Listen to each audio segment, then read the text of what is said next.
hearing Chet Holmgren singing commercial? Oh, the AT&T one? I heard it a lot this summer. It was nice. Nice? It was nice. The paycheck was probably nice. The paycheck, I'm sure, was amazing. Yeah. If they ever need to do a remix, let me know. I asked Julian a question about when a guy goes down and players aren't necessarily sure what their minutes are going to be going into the night versus knowing, I've got increased minutes coming. How does that change a young player's mindset? I think it's all about being a pro.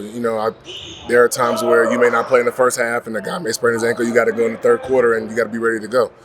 And I think that is why our player development team does a really good job, and they really kick the young guys' ass just to make sure that they're ready all the time. And I think for a guy like Julian, last year he's played a little bit, had a little injury and was out of the rotation, and so he was hungry for that again. And this season we were asking a lot out of him, so we're going to continue to ask a lot out of him throughout the course of the season, and he's delivering. He wants to get better every day, so that's good. What do you guys want to take away from the first time that y'all played OKC, and apply that tonight?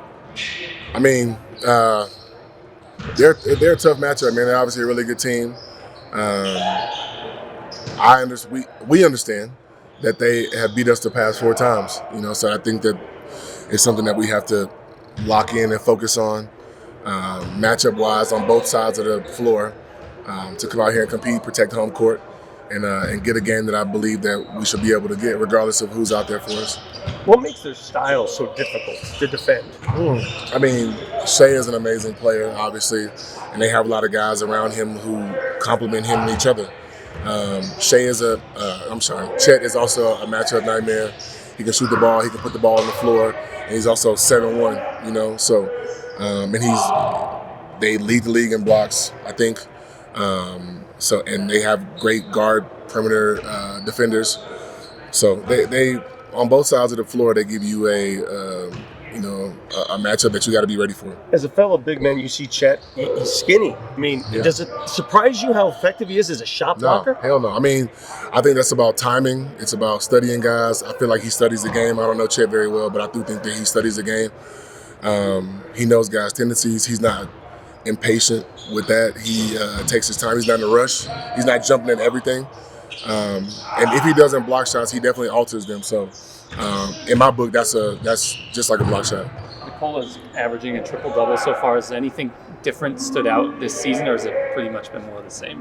Nikola always averages a triple-double. When we talk about that stuff after the game, and they say, Nikola, 30-point triple-double, it's kind of like, when I first got here, I was like, yeah, let's go. And then after a while, it just kind of is like, all right, well, that's what he does. We take that, I think we take it for granted because we see it all the time, but it's not normal for somebody to do that all the time. And it's also not normal for a 6'1" guy to do that all the time in Russ. How helpful is it? He's going to love that. I said 6'1". 6'1", dude? He's going to love that. How helpful is it for some of the young guys to get to close in a lineup with him in clutch time games like the one the other? I thought it was great. I thought it was great for our team. I thought it was great for the morale. I thought it was even better for their confidence. A guy like P. Watt hit a big shot from one of our assist leaders in Mike, to make that pass to P. Watt for him to shoot it with confidence. Julian to be out there late game playing defense. And I think that, for young guys, you want to be able to be put in those situations to test yourself to succeed. And now when they're in that situation again, they'll be a little bit more comfortable. What kind of measuring sticks is this just for your team to have seen these guys in the first game, they're undefeated, and now to get kind of, I guess, a pop quiz, if you will, not like a full test, but a quiz this season? I mean, they're obviously right now the best team in the West, and you still got to give Dallas credit because they won the West last year. I just think that Oklahoma City is a matchup nightmare, and we're in the same division, obviously, and it's we're going to see these guys a lot, and to see them the first 2 times at our place is really important. So we got to try to, even the series out tonight. Thank you. My turn? Yeah, you can go now. Thank you. Knowing Russ as long as you have, how is he different here than he has been in years past? He's a year older.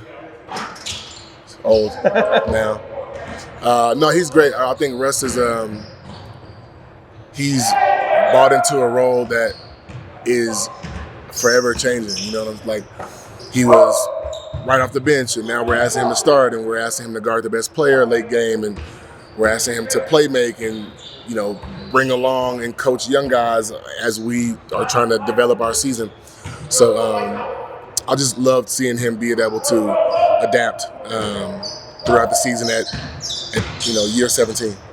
Yeah.